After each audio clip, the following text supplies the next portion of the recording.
Welcome again. The link between tourism and transportation of passengers by railway is a very old one. Since the very first moment the railway appeared in our lives, during the second half of the 19th century, many people have been prone to use trains to travel to their final destinations, including holy destinations. And this is also true today, thanks in particular to the advantages brought about by technology like high-speed trains in certain areas of the world. Sometimes the train itself has been a truly touristic experience. Just think about the Trans-Siberian or the Orient Express, which have been accurately depicted many times as great travel adventures. Here today, we are going to talk about the legal relationship between carriers by railway and their passengers when it comes to traveling internationally. In other words, we are going to focus on the international contract of carriage of passengers by railway. A contract where basically the carrier, in exchange for a price, assumes the obligation to carry the passenger and his/her luggage to destination under safety conditions. As we already know, contracts of carriage are, as a rule, regulated both at domestic and international level. It is not different in the world of railway transportation. So in order to know our rights and obligations when we are passengers in a train, we must have some information about this legal framework. Contrary to what happens in international air or sea transportation, there is no truly global legal instrument regulated international contracts of carriage of passengers by rail.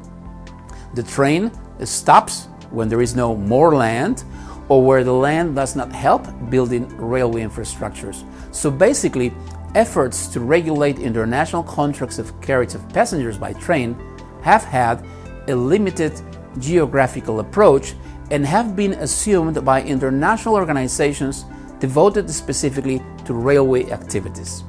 One of these organizations, probably the most important one in terms of its geographical range, is the Intergovernmental Organization for International Carriage by Rail, known as OTIF, which comprises 50 member states from Europe, North Africa, the Middle East, and Asia. The OTIF is the leading organization in the promotion of uniformity in the regulation of international contracts of carriage of passengers by rail and a truly example of good regulatory practices. Its basic legal instrument in this area is the Convention Concerning International Carriage by Rail, COTIF in abbreviation, updated by its version of the Vilnius Protocol of June 3, 1999, which entered into force in July 1, 2006. Specifically, the Appendix A of the COTIF contains the uniform rules concerning the contract of international carriage of passengers by rail, known simply as CIV rules.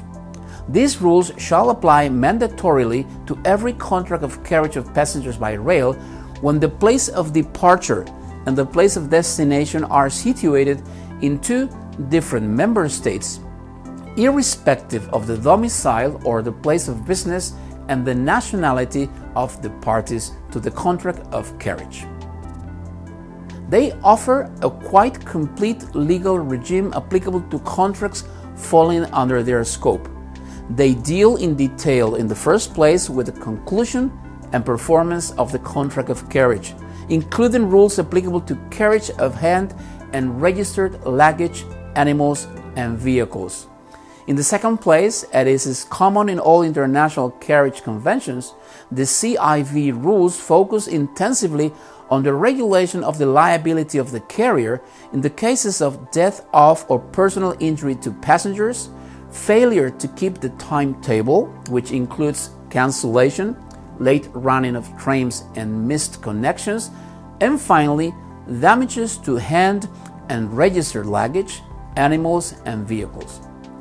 Passengers are also subject to liability under the CIV rules when they do not comply with certain obligations.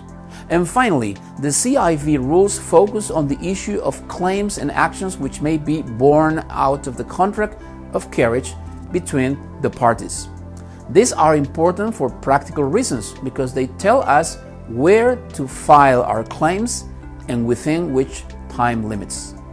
Focusing on the issue of the liability of the carrier, the CIV rules, although with different shades depending on the specific liability situation, are based on the principle of presumption of liability of the carrier. In other words, if any of those liability situations contemplated by the rules is evidenced by claimant, the carrier shall only be relieved of liability if it offers proof of an exonerating circumstance. And when the carrier is declared liable, it must pay a monetary compensation, the amount of which is determined and limited by the rules and which varies according to the specific liability situation involved. Let me finish by reminding you that the international legal framework designed by the OTIF might be complemented by other rules and other regional or national levels. For instance, this is the situation created in the European Union through Regulation 137/2007 on rail passengers and obligations, which is based on the COTIF and purports to upgrade and improve the convention in intra-European Union carriage of passengers by rail without making any distinctions between international or internal or domestic transportation, which will be regulated alike. Thank you very much for your attention again.